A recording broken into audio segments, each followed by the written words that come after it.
বাঙালির ঐতিহ্যবাহী রেসিপি পটলের দোরমা। আজকে আমি চিংড়ি মাছের পুর দিয়ে পটলের দোরমা রেসিপিটা আপনাদের সাথে শেয়ার করছি। রেসিপিটা প্রথম থেকে শেষ পর্যন্ত দেখতে থাকুন। এখানে আমি 8টা যে মাচার পটল হয় সেটা নিয়েছি। এখন একটা ছুরির সাহায্যে পটলের গাটাটিকে এভাবে ঘষে নেব বা চেঁচে নেব। এখানে পটলের কোনো রকম খোসা আমি ছাড়াচ্ছি না, ঠিক এভাবে একটু ঘষলেই খুব সহজেই এটা চেঁচে বা ঘষে নেওয়া যায়। খুবই সহজ। তো ঠিক এভাবে সব পটলগুলো আমি ঘষে বা চেঁচে নিচ্ছি। এই রেসিপিটা এখনও কিন্তু খুবই প্রচলিত। বড় বড় অনুষ্ঠান, জামাই ষষ্ঠী বলুন, মুখে ভাত, যে কোনো বড় বড় অনুষ্ঠানে, বাড়িতে ঘরোয়া যে অনুষ্ঠানগুলোতে পরিবেশন করা হয়। এখন বড় বড় দামি দামি রেস্টুরেন্টেও কিন্তু বাঙালি খাবারে এই পদটা রাখা হয়। তো সব পটলগুলো ঠিক এভাবে আমি চেঁচে বা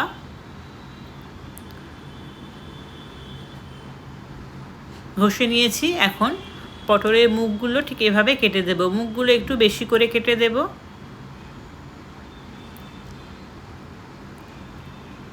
একটু বড় করে না কাটলে পুরগুলো ঠিকভাবে ঢুকবে না।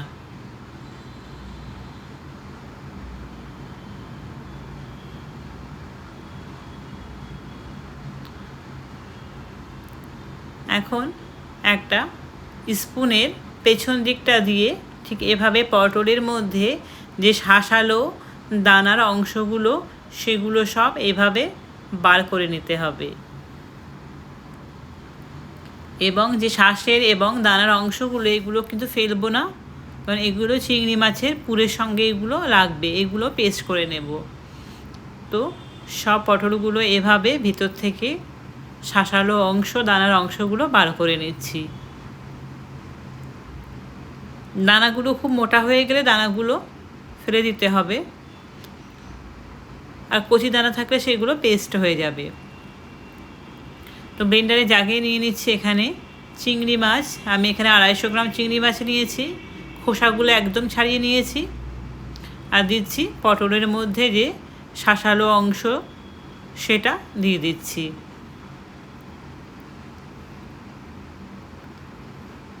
আর দিচ্ছি এখানে 2টো কাঁচা লঙ্কা, পেঁয়াজ কুচি, রসুন এবং আদা।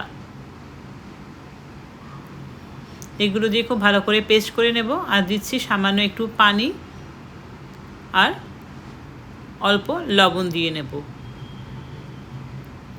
এখন খুবই স্মুথ একটা পেস্ট বানিয়ে নেব। পেস্টটা বানানো হয়ে গেছে।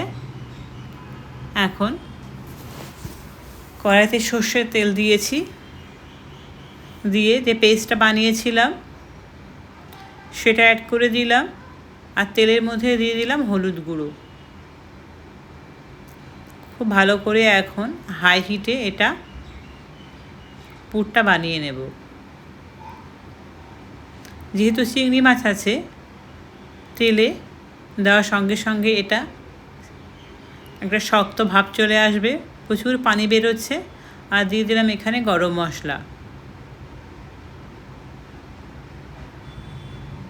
একদম ড্রাই করে নেব পুরটা। পুরটা রেডি হয়ে গেছে।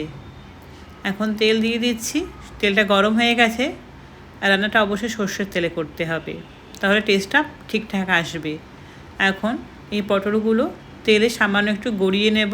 জাস্ট হালকা একটু পটলের গায়ে কালার চলে আসলেই পটলগুলো তুলে নেব। তো পটলগুলো গায়ে হালকা কালার চলে এসছে, পটলগুলো এখন তুলে নিচ্ছি একে একে।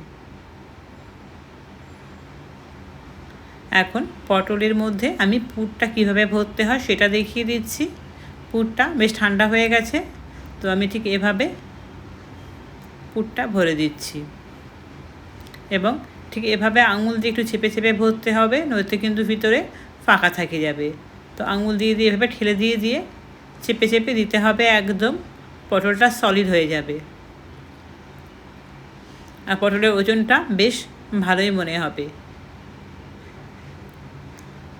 তো ঠিক এভাবে দুই সাইডে মুখটা একটু চেপে দিলাম।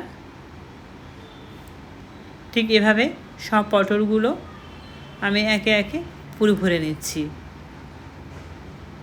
এই রান্নাটা হয়তো একটু সময় সাপেক্ষ, কারণ ভালো কিছু পেতে গেলে তো সেটার পেছনে সময় ওয়েস্ট করতেই হবে।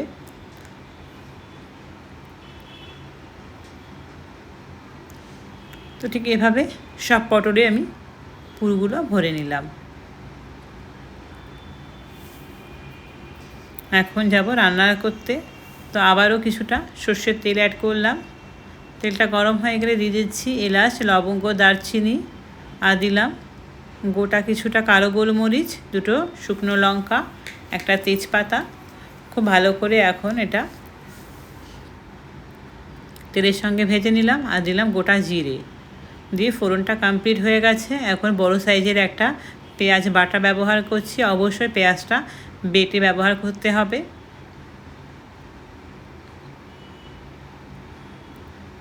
পেঁয়াজটা খুব ভালো করে কষিয়ে নিচ্ছি। আর দিয়ে দিচ্ছি এখানে আদা বাটা। আমি শুধু আদা বাটা দিচ্ছি, চাইলে এখানে রসুন বাটাটাও ইউজ করা যেতে পারে।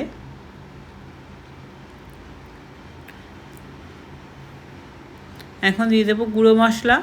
তো গ্যাসের ফ্লেমটা একদম লোতে করে হলুদ গুঁড়ো দিলাম, ধনের গুঁড়ো দিলাম, কাশ্মীরি লাল লঙ্কার গুঁড়ো কালারের জন্য, আর ঝাল লঙ্কার গুঁড়ো দিলাম, আর দিলাম জিরের গুঁড়ো। এখন এই গুঁড়ো মশলাগুলো খুব ভালো করে মিক্স করে নেব। আর দিয়ে দিলাম এখানে স্বাদ মতো লবণ। গুঁড়ো মশলাগুলো ভালো করে মিক্স করে নিয়েছি। এখন সামান্য একটু পানি দিয়ে মশলাটা আবারও একটু ভালো করে কষিয়ে নিচ্ছি।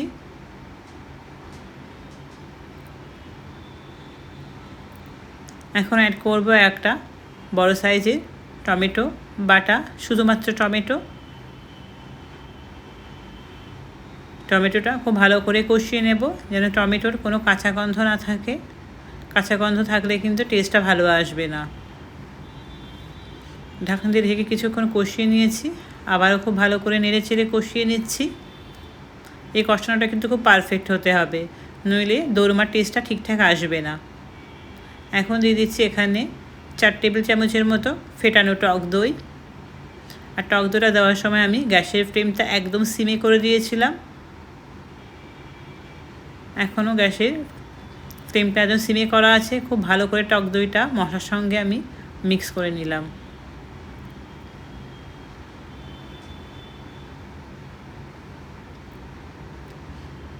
এখন এটা ঢেকে কিছুক্ষণ আবারও কষিয়ে নিয়েছি। ওপর থেকে হালকা তেল ছাড়তে শুরু করেছে। এখন দিয়ে দিলাম সামান্য একটু চিনি। এতে লবণ চিনি ব্যালেন্সটা ঠিকঠাক থাকবে, টেস্টটা দারুণ আসবে।